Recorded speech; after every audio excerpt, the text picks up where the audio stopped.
Bien, continuando con nuestras clases de conciliación y arbitraje, nos corresponde el tema relacionado a la semana número 2, en el cual estaremos viendo algunos temas como la historia del arbitraje, qué materia es objeto del arbitraje, clasificación del arbitraje y ventajas que da el proceso arbitral.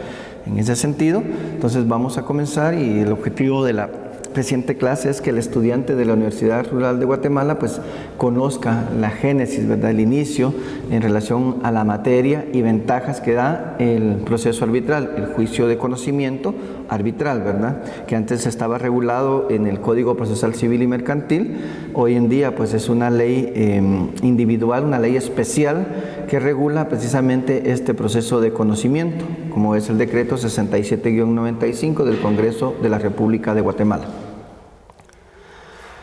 En ese sentido, pues definitivamente para hablar del arbitraje es importante que hagamos un poquito recordatorio de la historia del mismo, y para conocer a cabalidad precisamente la institución del arbitraje necesitamos indispensablemente de la historia, ¿verdad?, la historia de este proceso arbitral, para documentarnos sobre las experiencias pasadas, orígenes de la institución, y así poder formarnos una perspectiva a cabalidad, inclusive del origen de la terminología que conlleva dicha institución, como es el proceso arbitral o el juicio arbitral o el juicio de conocimiento arbitral.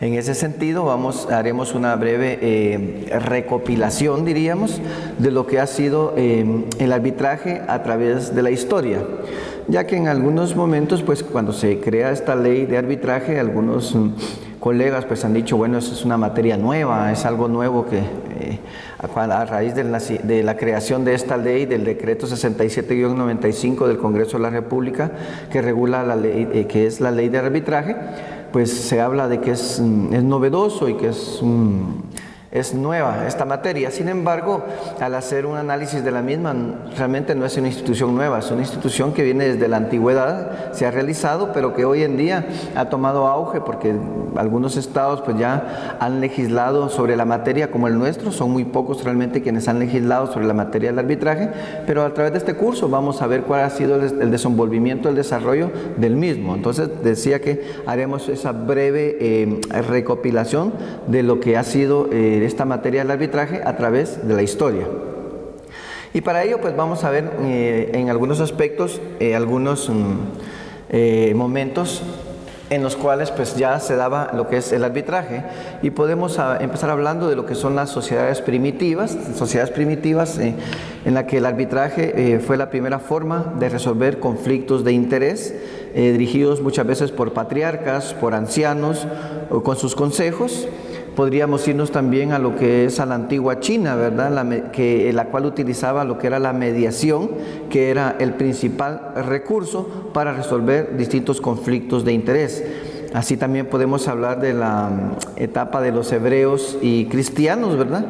Y cuando hablamos de hebreos y cristianos específicamente, incluso en la Biblia se hablan de algunos ejemplos donde ya se hacía uso de mecanismos que podríamos pensar que eran mecanismos como un arbitraje, en la que un tercero pues decidía los conflictos de interés entre dos personas, y específicamente en el Antiguo Testamento, ¿verdad?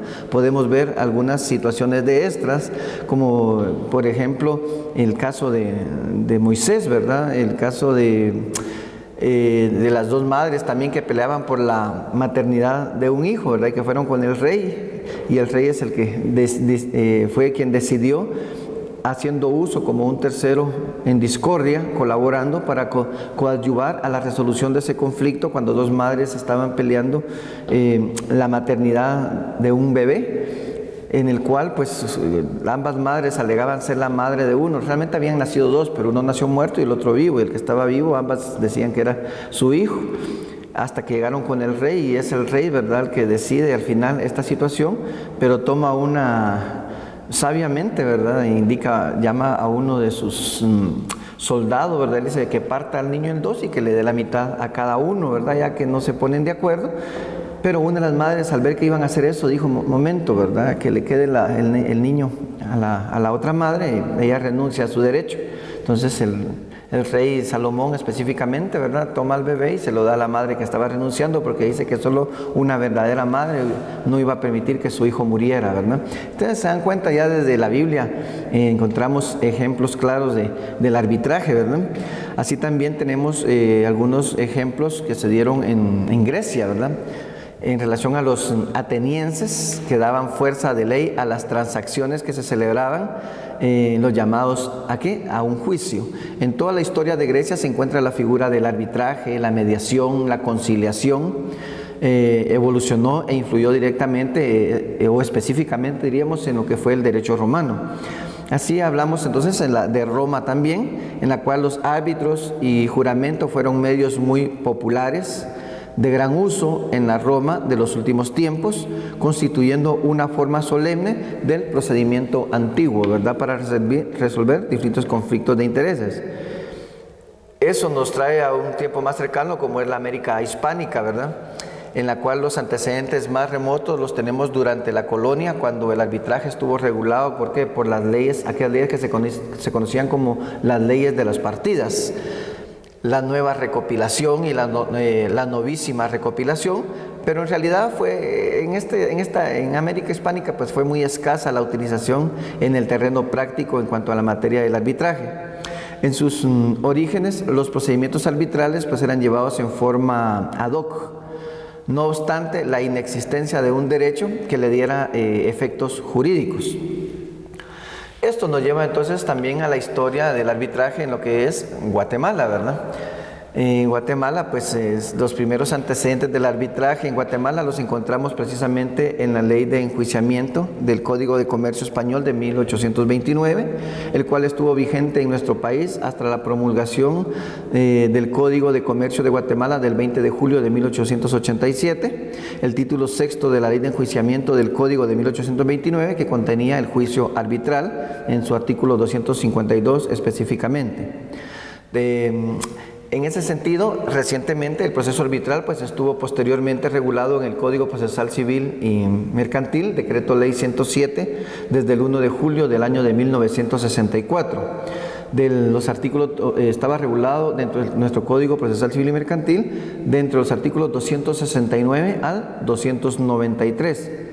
Adicionalmente, el Código Civil, Decreto Ley 106, que también regulaba el contrato de compromiso arbitral, que los regula el Código Civil en los artículos 2170 al 2177. Pero ya el 25 de noviembre de 1995 entró en vigor el Decreto 67-95 del Congreso de la República de Guatemala, denominada Ley de Arbitraje, que derogó casi en su totalidad las disposiciones referentes al arbitraje citadas en el Código, tanto Procesal Civil y Mercantil como en el Código Civil, ¿verdad? Digo casi la totalidad porque quedó 1 o 2 artículos por ahí vigentes, pero lo demás pues fue derogado, ¿verdad?, del Código Procesal Civil y Mercantil. Recordando que dentro del Código Procesal Civil y Mercantil pues estaba contenido el arbitraje como un juicio de conocimiento, ¿verdad? Ahora, en relación a las materias, ¿qué materia es susceptible de arbitramiento o del arbitraje? Las materias que pueden someterse definitivamente al arbitramiento tienen su origen, decíamos, pues en el derecho romano, ¿verdad?, y que persisten en nuestros días. Conforme a la lex mercatoria, las materias susceptibles de arbitramiento son aquellas que se refieren a las materias en que las partes pueden disponer libremente, ¿verdad?, libremente de sus bienes. Esto de disponer libremente de sus bienes pues es un poquito complicado, toda vez que si hablamos de disposición de bienes, entonces quiere decir que no podrán someterse a procedimiento arbitral aquellos derechos no susceptibles de someterse a una negociación, a una transacción, tales como los derechos que no pueden renunciarse, ni enajenarse, ni transigirse, como son las cuestiones del estado civil, como es la responsabilidad penal, alimentos presentes y herencia de personas vivas. Básicamente estamos hablando que hoy en día ha tomado auge el proceso arbitral específicamente para materia que regula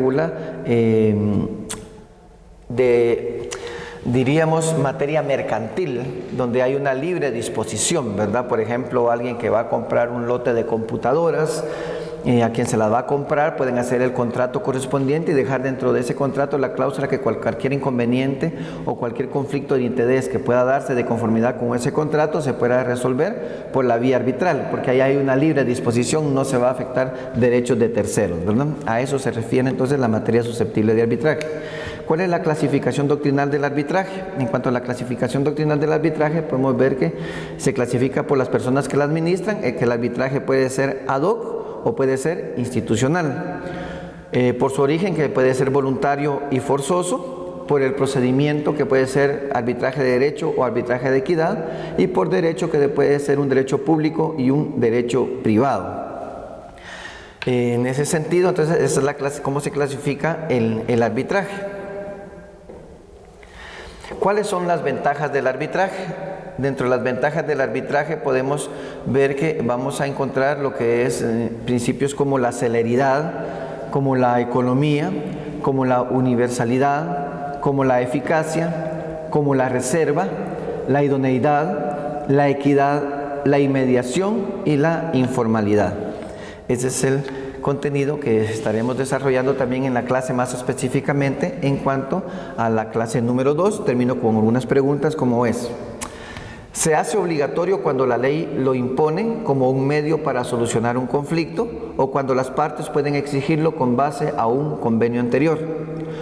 Los laudos arbitrales producen los mismos efectos que las sentencias proferidas por los jueces de la República, pero estas no están sometidas a... Era una asociación privada de abogados integrada por elección. Este proceso arbitral no está rigurosamente sujeto a reglas procesales estrictas. Los árbitros fallan según su ciencia y conciencia. La ley de arbitraje en Guatemala está basada en... Muchas gracias.